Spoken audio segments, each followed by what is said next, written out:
Alright guys, TacticalRab back again today. I hope you're all doing well and enjoying your day so far. Just 2 regular league play matches after Los Angeles Guerrillas won the Stage 2 major with Spart in the team. They have pulled the trigger, removed him from the squad. Gunless is back in the team. Is this going to be what it takes to turn this team's fortunes around? Because they've been looking certainly woeful as of late. Very much enjoyed your thoughts in the comment section below. Hit the like button if you enjoy. Subscribe if you're new as always. I would greatly appreciate it. Really up to the channel. Thank you very much indeed for doing that one. First, I just wanted to mention this. There are bounty matches this upcoming weekend of matches. Effectively out of the 10 games that go on every single league play weekends, 6 of them, i.e. 1 for each team effectively, so 6 games, 12 teams in effect here, like 3 on the first day, 2 on the second day, 1 on the Sunday, a big one of course, Optic versus Atlanta FaZe. There will be bounty matches, 10 grand on the line. I guess the idea here is kind of like to spice up these matches because last time towards the end of the year, the regular league play games didn't really have all that much importance. Then again, right now they still do have an awful lot of importance because champ seeding is very much still on the line, so we're going to wonder why they're doing this now. Might have been more interesting to do it right at the end of the season, right? Maybe they're going to do another bounty week at some point going into stage 4, because at this point all these matches are still very important, right? At the end of the year when some of the teams have got all the seedings already locked up, that's when you might need a bounty week to kind of spice things up, but cool idea nonetheless. Anyway, these are the 6 games that the teams are going to play in. Some people are saying, okay, Paris have New York Subletters have a free road to that $10,000 up against Paris, but who knows what can happen because every team in this league is good, but Paris are kind of the team that are on the borderline of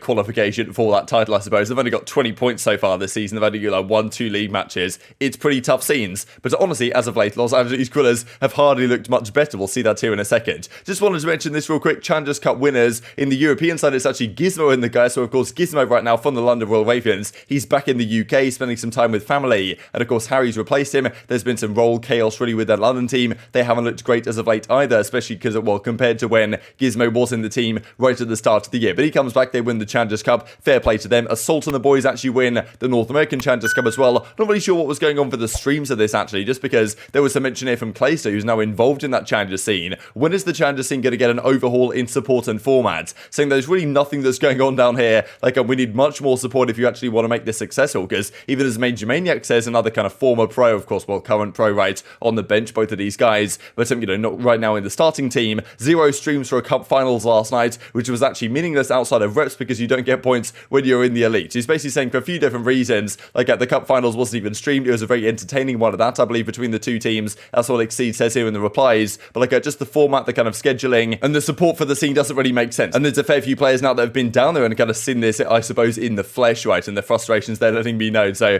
kind of interesting right here. The Conley say, okay, calling all fans, ask the league for our next community update. And I wonder if they're going to address this one, to be perfectly honest. This also for Merc though. Where is the World Championship? Make sure you say London, says Merc. So of course he's always kind of been one, of course, obviously working for the league now, but almost more on a freelance level, just because they're now just doing the majors as all the actual major events, right, the actual tournament stuff, rather than the qualification matches for the majors like they were in previous years. And he's always been one to kind of stir the pot a little bit when spawns are bad, this type of stuff. He's saying make sure it's in London. Rumor has it it's not going to be London, unfortunately. They never do this type of stuff in London anyway. I don't know when champs will win in London. Maybe some year it will be. Maybe London will have to actually win the World Championship one year and then get the privilege of hosting it the next year. I don't know. But the rumor has it, according to Doug right here, it might well be held in Nevada, possibly in Vegas. I think I might have heard a rumor about this a while ago that it was going to be Vegas. They usually try and do champs in LA or somewhere to that effect, basically. And it's always kind of annoys me in a way, just because, Los Angeles on the West Coast means that in the UK and Europe and other countries, it's actually often the time zones can be even worse, just because, yes, they might still try and start it at 3 p.m. Eastern, but often they start it a little bit later just because it's kind of like local time in Los Angeles. And Nevada or Las Vegas is probably going to be exactly the same thing. So rather unfortunate scenes, but yeah, this apparently is what is going on. You said champs is in Nevada, right? Oh. Intel CDL, you got that? Come on, Mark. It's an emergency flank. Can't lie though, a Vegas event would be pretty cool again. It's been a fair amount of time since we've had one of those. Let's discuss Los Angeles Guerrillas then. So Slash says just a few days ago, mind-blowing stuff at GG's Minnesota. I think Slash's frustrations here with the lack of progress that they saw after their Major 2 victory have kind of been, coming across in his tweets and attitude and some of this type of stuff. So it does seem like really, from their perspective, like something needs to change. Because their last few matches have been woeful. You can see here over at breakingboy.gg, these are the team stats pages. The Major 2 victory, they're one of these kind of game fire speed beat FaZe in the grand final in one of the most incredible runs you're ever going to see in Call of Duty, to be honest. Then they have a massive amount of time off, go to the Prime Classic, get bodied by an amateur team, Paris, and then Boston Breach, which is, pretty much the worst case scenario. And now they've got back-to-back 3-0'd by Optic in Minnesota. So their practice must be terrible. They must be feeling terrible in the matches. Like, the chemistry must be all across the board. Like, just absolutely awful, I imagine, after these couple of results. And really, it's only been 2 weekends of actual match play. And of course, well, 1 weekend of actual proper match play in the official CDL matches at the Major 3 qualifiers. And now they're going to make a move. Now, as you can see here, looking at the stats just in terms of the respawn, search and destroy,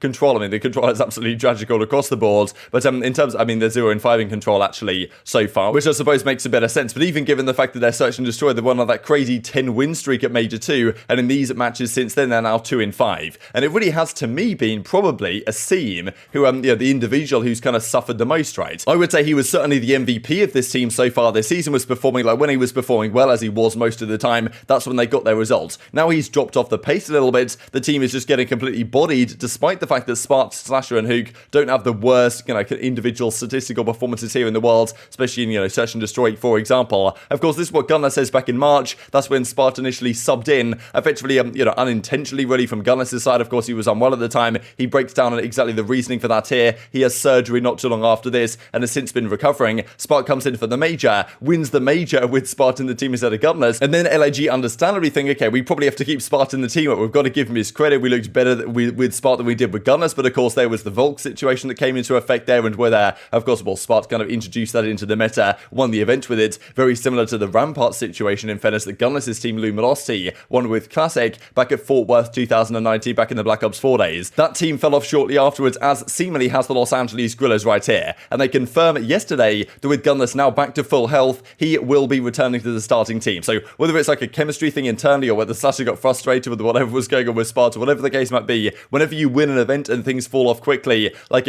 something is often going to change very quickly indeed. This is what they describe here as in the kind of statement: with Gunless fully recovered, we will be moving him back into the starting lineup going forward. As a result, Spart will move to the bench and will remain a substitute for our organisation. Every member of our roster has played a pivotal role in our accomplishments so far this season. We are extremely grateful for their contributions, all this type of good stuff. So yes, Gunless is back in the team officially. He tweets this out, pretty excited about it. Nonetheless, of course, from the Spart side, it's pretty unfortunate. Like at this from Alex Rubens on the kind of the guard side, the Los Angeles Guerrillas management front. I can't thank Spart enough for what he's done. He stepped in when no one believed in us. I imagine not even part of the team themselves, to be honest, they could make that happen, but they made obviously the true miracle happen at stage 2. One of the best players I've ever worked with. Truly believe he's a future superstar. I always find these statements interesting. You just benched a guy you think is a future superstar. Maybe like not a superstar of today, I suppose, is the argument there. But maybe he goes elsewhere, maybe he gets on another team. I think that's a reasonable possibility, but it is unfortunate for Spart. He did such a great job subbing in here, but like at the end of the day, people are just going to discount, a lot of other pros are going to discount that as being like a Volk kind of meta thing, and maybe they're right to a certain extent, but like he was obviously pivotal, I thought, in turning their search and destroy around, and often he wasn't even using the Volk in those search and destroys, but clearly something happened over the last few weeks or so in their maybe practice or whatever it is, and the team is getting frustrated and thought that, okay, maybe bringing Gunless back is the play, because I think, as I said, Asim was probably the MVP for them, but even before Gunless was out of the team, probably Gunless was their best player. I just felt like Asim was probably the guy who, when he turned up, he had the most impact, and lately he hasn't been, and the team's been getting absolutely fried. So maybe Gunless back is the plan. I think that they probably make sense, all things considered,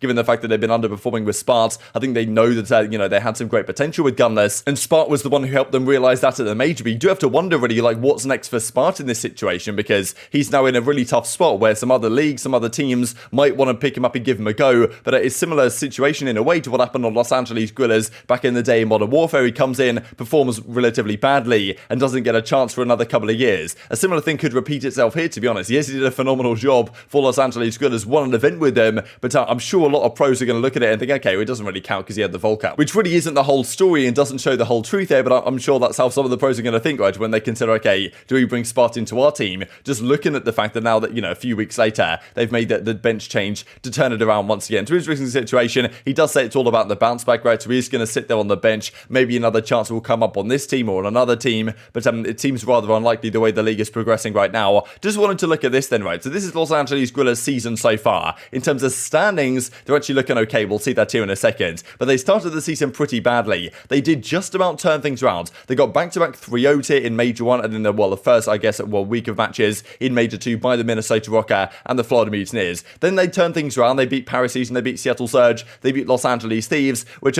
seem to be impressive victories, but at the time, Los Angeles Thieves went 0-5 in their qualification games here. And the other wins are against Paris and Surge, and nothing too impressive. After this series, that's when Gunless gets unwell. He has to sub out of the team in the Optic series. Then in the Boston series, they get back-to-back 3-0, and then they make the miracle run, of course, to win the entire event. But outside of that, they've been looking pretty bad since then. Of course, well, even before then as well, they did show small signs of promise really here in the middle of the Major 2 qualifiers with Gunless, and probably that's what they're trying to get back to, right? But I'm just not sure, honestly, this is the play, because, look, Spart obviously was a good factor in them winning the event, but still, the entire team, Sasha, Huke, those guys, even Asim, they haven't been performing at the level that they need to in these online matches to get to the point where they can even possibly chance to win an event again. And I do believe that Gunless will help to some degree with getting them a little bit better than they were with Spart. I feel like the chemistry, and they'll be excited to play with them again, this type of stuff, and I think Gunless is just straight up a better player than Spart on the whole, but I can't see this team getting back to a top 4 team, maybe even not a top 6 team. Who knows really, how this goes. I think they can still be competitive. I think they're still good enough in terms of points right here. They only have to win realistically a few more series this season to lock up at a World Championship spot, but it's possible that some of these teams below them, Thieves, Minnesota, Toronto, right, these teams could make a run and overtake Los Angeles Guerrillas if they continue to struggle. I'm pretty sure probably they thought, look, we can't afford to keep losing all these games. We've got to get some wins on the board, to make sure we go to champs, and maybe that does just mean bringing Gunless back and seeing how it goes. So I'm very intrigued to hear your perspective on this one in the comment section below. What do you guys think this team will do going forward, right? Because they've been struggling as of late. Is it just one of these crazy miracle runs that happens with Spart, as it does seem to certainly be? But even with Gunless back, can they get to anywhere near where they were with Spart in the team at a time? And even with Gunless briefly, just because, even with Gunless at the start of the season, despite him playing relatively well and Asim, the team really didn't have much success at all. So wonder if the whole idea of Spart's coming into that team and kind of helping Slasher play a bit faster and got the best out of Slasher, and maybe Gunless's slightly slower play style than Spart was actually kind of hurting Slasher at the start of the year, whether that story will repeat itself and further changes are necessary, especially if Asim doesn't come back to the form that he was showing, because he was, I think, the catalyst to a lot of their success, then this team might be due another roster explosion after Major 2. I suppose we shall have to wait and see. Just wanted to finish out with this, because Chrome puts this on the timeline yesterday. An absolutely beautiful look, really, back at all Treyarch's maps in Call of Duty history, from the Black Ops 2 days through to Black Ops 3, and even Black Ops 4, I think, and Black Ops Cold War as well to a degree. The Black Ops 4, I think, had some really underrated maps in here, just because I love the Black Ops 3 maps. Stronghold is just undefeated. Stronghold, might be, maybe not my favorite map on this list, but it's certainly top 3 for me. I mean, Raid Standoff are, very hard to look past, but even Black Ops 4, we're looking at Hacienda, Gridlock, Frequency, Arsenal, all these maps were phenomenal. Black Ops Cold War fell off the boil a little bit, but, honestly, the top half of this list is just absolutely stunning, and, even as Octane says right here, this actually makes me depressed to look at, and this is what we have nowadays. But very much intrigued to your thoughts on all this stuff in the comment section below. Hope you guys enjoyed the video. If you did enjoy it, hit on the like button, told your YouTube gods, this is a good video, and it's you should see it as well, and I've grown the competitive Call of Duty community. Thank you guys as always, take care of yourselves, and I'll see you next time.